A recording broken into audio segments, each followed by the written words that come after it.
ఛత్తీస్గఢ్ రాష్ట్రం అటు అబూజ్మడ్ అటవీ ప్రాంతం అనేటువంటి నారాయణపూర్ జిల్లా కేంద్రంలో మనం ఉన్నాం, పోలీస్ లైన్లో ఉన్నాం. ఇప్పుడు ఏదైతే నిన్న జరిగినటువంటి ఎన్కౌంటర్లో 27 మంది కూడా మావోయిస్టులు మృతి చెందడం జరిగింది. ఇందులో ఏదైతే పొలిట్ బ్యూరో సభ్యుడు, కేంద్ర కమిటీ మెంబర్ కూడా నమ్మాల కేశవరావు అలియాస్ బసవరాజు కూడా ఇందులో ఉన్నారు.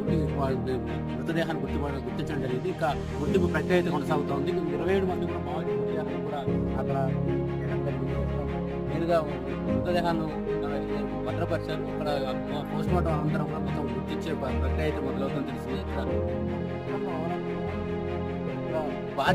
భారీగా మందువులు సామాన్లు కావచ్చు, పేరు పదార్థాలు కావచ్చు, వీటన్నిటిని కూడా స్వాధీనపరచు. ఛత్తీస్గఢ్లోని అబూజ్మడ్ అడవుల్లో చోటు చేసుకున్నటువంటి భారీ ఎదుర్కాల్పుల్లో సిపిఐ మావోయిస్ట్ పార్టీకి చెందినటువంటి అత్యున్నత నేత, ప్రధాన కార్యదర్శి నమ్మాల కేశవరావు అలియాస్ బసవరాజు